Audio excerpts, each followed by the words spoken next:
Hi అండి. ఈరోజు ఎంతో టేస్టీగా ఉండే పెరుగు వడ అయితే చేసేద్దాము. ముందుగా బౌల్ తీసుకొని ఒక గ్లాస్ మినపప్పు తగినన్ని నీళ్లు వేసుకొని 5 గంటలు అయితే నాననివ్వాలి. ఈలోపు ముందుగా ఒక మిక్సీ తీసుకొని అల్లం పచ్చిమిర్చి గ్రైండ్ చేసి పక్కన పెట్టుకోవాలి.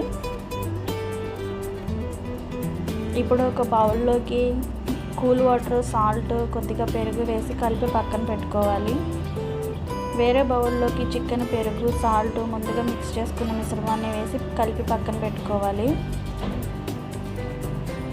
ఇప్పుడు మనం గ్రైండ్ చేసుకున్న రుబ్బుని తీసుకొని అందులోకి సాల్ట్, కొద్దిగా వాటర్ వేసుకొని బాగా బీట్ చేసుకొని ఇలా మెత్తగా వచ్చేలాగా బీట్ చేసుకోవాలి. ఇప్పుడు దాన్ని చిన్నగా వడల కింద బాగా మందంగా ఒత్తుకొని ఆయిల్లో అయితే వేసుకోవాలి.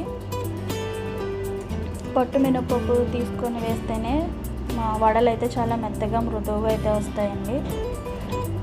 ఇలా గోల్డెన్ కలర్లోకి వడలు వచ్చిన తర్వాత ముందుగానే మజ్జిగ వాటర్లో వేసి ఒక 15 మినిట్స్ అయితే వాటిని నాననివ్వాలి. అలా నానిన వడలను తీసుకొని ముందుగానే రెడీ చేసుకున్న పెరుగులో అయితే వేసి కాసేపు పక్కన పెట్టుకొని పోపులు వేయించుకొని పైన గార్నిష్గా వేసుకుంటే ఎంతో టేస్టీగా ఉండే వడలు రెడీ.